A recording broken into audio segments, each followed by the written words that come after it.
Hello guys, आप सभी का हमारे चैनल पर एक बार फिर से स्वागत है। आज हम इस वीडियो में आने वाले एपिसोड के नोल के बारे में एक्सप्लेन करने वाले हैं, इसलिए अगर आपको इसकी स्टोरी लाइन पसंद आई तो वीडियो को लाइक जरूर करना। चलिए बढ़ते हैं वीडियो की तरफ। जैसा कि हमने पिछले एपिसोड में देखा था कि ऑड किंग ने मीडिया के सामने पूरे वर्ल्ड को बताया था कि लू पेंग अभी भी जिंदा है और लू पेंग की काफी तारीफ करता है ताकि वह उसे जिंदा छोड़ दे। तभी सारी लाइटें जो ऑड किंग पर थी वो किसी और पर पड़ती है। वो देखकर पूरी दुनिया खामोश हो जाती है और वह बंदा नॉर्मल ड्रेस में था और उसके अंदर से फॉर्मूलेस ऑरा भी निकल रहा था और उस पर्सन को ऐसा कोई बंदा नहीं था जो नहीं जानता था। और वह पर्सन चलते हुए सबके सामने आता है और इस टाइम उसका फॉर्मूलेस ऑरा इतना तेज था कि स्क्रीन पर जो लोग देख रहे थे उन्हें भी इसका एहसास होता है और उसे देखकर सारे लोग जानते थे कि ये और कोई नहीं लू पेंग है। और उसे देखकर सभी लोग झूम उठते हैं क्योंकि एक ऐसा वॉरियर जिसे लोग भगवान तक मानने लगे थे और वह अकेला ही सबके लिए काफी था। फिर ऑड किंग कहता है कि मुझे खुद से नफरत है कि मैंने गोल्डन ऑन बीच के समय कुछ नहीं किया, लेकिन वो समय बीत चुका है। अब हमें आने वाले खतरों का सामना करने के लिए तैयार होना चाहिए और इस टाइम होंग और थंडर गॉड भी कोमा में और हमें एक लीडर की जरूरत है जो हमें लीड कर सके। मैं आपको इसके लिए रिक्वेस्ट करता हूँ जिसके बाद मैं आपको फॉलो करूंगा।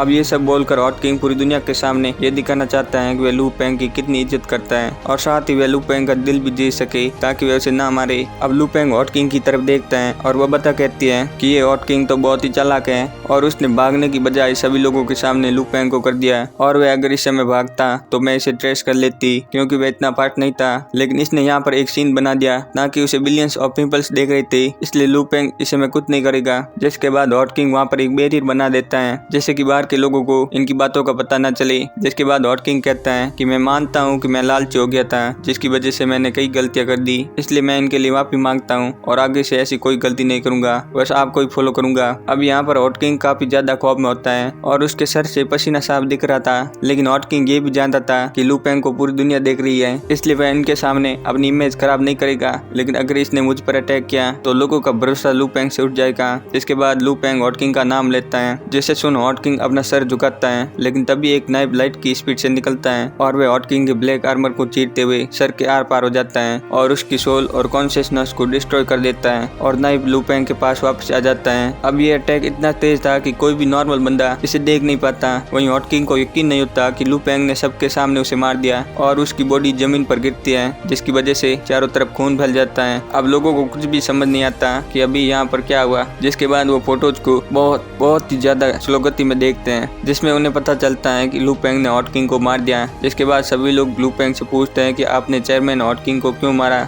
और किसी को यकीन नहीं होता कि जिनको वो लोग भगवान मानते थे वो ऐसा करेगा। लेकिन तभी लू पेंग अपना ऑरा फैलाता है जिससे वहाँ पर कोल्ड एनवायरनमेंट फैल जाता है और सब लोग शांत हो जाते हैं और लू पेंग कहता है कि इस अर्थ पर एक गंदगी था और इसे मरना ही डिजर्व करता है। अब इसे सारे लोग हल्ला मचा देते हैं आखिर लू पेंग ने ऐसा क्यों कहा। वहीं एक रिपोर्टर कहता है कि मैं भी लू पेंग का भक्त हूँ और अगर लू पेंग ने ऑड किंग को अर्थ पर कच्चा कहा है तो उन्होंने सोच समझ कर ही कहा होगा और ऑड किंग ने ही कुछ गलत किया होगा, इसलिए हमारे गॉड ने उसे मारा है और मैं ये सच आपके सामने लाऊंगा। वहीं लू पेंग भी वहाँ से निकल जाता है और काफी खुश था। जिसके बाद बबता कहती है कि तुम खुश कैसे हो सकते हो, तुमने सबके सामने ऑड किंग को मारा है और इसे तुम्हारी इमेज भी काफी खराब हुई है। लेकिन लू पेंग कहता है कि मैं कभी परफेक्ट था ही नहीं और मुझे परफेक्ट करने की कोई जरूरत नहीं है और उन लोगों ने ऐसा ही काम किया था जिस कारण मुझे उन्हें मारना ही पड़ा। अब लू पेंग की ये बात बबता को भी पसंद आती है। जिसके बाद फाइनली लू पेंग अपने घर आ जाता है जहाँ पर वो अपनी फैमिली और दोनों बेटों से मिलता है। अब लू पेंग के वापस आने के बाद अर्थ पर सभी चीजें ठीक होने लगती है और जो लालची लोग थे